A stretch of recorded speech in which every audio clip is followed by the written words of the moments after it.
এখন এই আহলে সুন্নাত যাদেরকে বলা হয়, দেখেন ঢাকা শহরে গত কয়েকদিনে, গত ধরেন আপনার এক মাস না গত 20 দিনের মধ্যে দেখেন কতগুলি ধর্মীয় অনুষ্ঠান কিন্তু হয়ে গেল।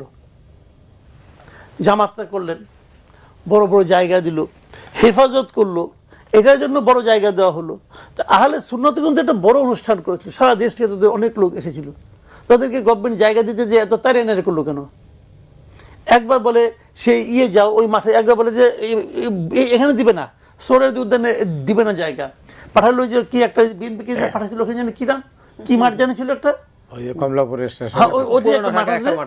হ্যাঁ ওই মাঠে পাঠাইলো, ওই মাঠে যাবে তো না, ওই মাঠে দেওয়া হবে না। শেষ পর্যন্ত আরেক মানে আমার কাছে মনে হচ্ছিল যে আওয়ামী লীগ আমলে পুলিশ যা করেছিল ঠিক সেই কাজটাই আহলে সুন্নাতের সঙ্গে করতেছে। তাদের শেষ পর্যন্ত জায়গা দেওয়া হলো কোথায়? প্রেস ক্লাবে। ভেরি ইন্টারেস্টিং পয়েন্টটাকে আমি বলি আপনাকে, ওই দিন আমি বিকেল বেলায় আমি এই নিউজটা খুঁজতেছিলাম, মানে সন্ধ্যার পরে। আমাদের মিডিয়াগুলো এই নিউজটা কোনো কেউ কভার করে নাই, আমি মিডিয়াগুলো রিপোর্টটা পাই নাই। পরে আমি এক পত্রিকাকে ফোন করলাম, কি ভাই আপনার এই নিউজটা একদম ব্ল্যাক করে দিলেন নাকি, ব্ল্যাক আউট করে দিলেন নাকি? তিনি বলছেন না, এটা তো করার কথা না, আমি খবর নেন। তারপরে সে কিছুক্ষণ পরে একটা ডাবল কলমে একটা নিউজ করে আমাকে পাঠাইলো, নিউজটা আমরা দিয়েছি, মানে আমি বলার প্রায় 2-3 ঘন্টা পরে।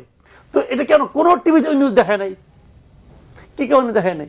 তার মানে সরকারের এখানে একটা ভূমিকা আছে। সরকার এক চোখে তেল বেচতেছে, আরেক চোখে নুন বেচতেছে। কারণ সরকার মনে করতেছে যে তারও একটা লাইন আছে।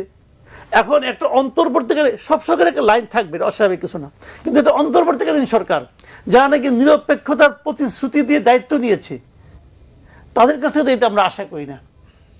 এবং তারা যখন এই আজকে কিন্তু হরতাল ছিল, দেখেন ইন্টারেস্টিং, এই পয়েন্টটা শেষ করি বইরা। আজকে কিন্তু একটা ওরা কিন্তু আহলে সুন্নাত কিন্তু হরতাল ডেকেছিল, চট্টগ্রামে বেধড়ক পিটাইছে ওদেরকে পুলিশ। আজকে হরতালটা কিসের প্রতিবাদে? যে গাজীপুরে তাদের একজন মসজিদের ইমাম এবং খতিব ছিল, মৌলানা রইসুদ্দিন নামে এক ভদ্রলোক, তার বিরুদ্ধে কি কি সমস্ত অভিযোগ দিয়ে তার পিটিয়ে মেরে ফেলেছে। তো অভিযোগ দিয়ে মারা যায়, সত্য মিথ্যা প্রমাণ করতে হবে না, মবের হাতে। এবং সেই হত্যা ঘটনায় তারা কোনো মামলা পর্যন্ত হয় নাই, মামলা নেয় নাই। ওই যে একটু আগে আমাদের আইন উপদেষ্টা বললো না যে মামলা করলে তো আমরা না করতে পারি না, তো এখানে না করলো কে? এখানে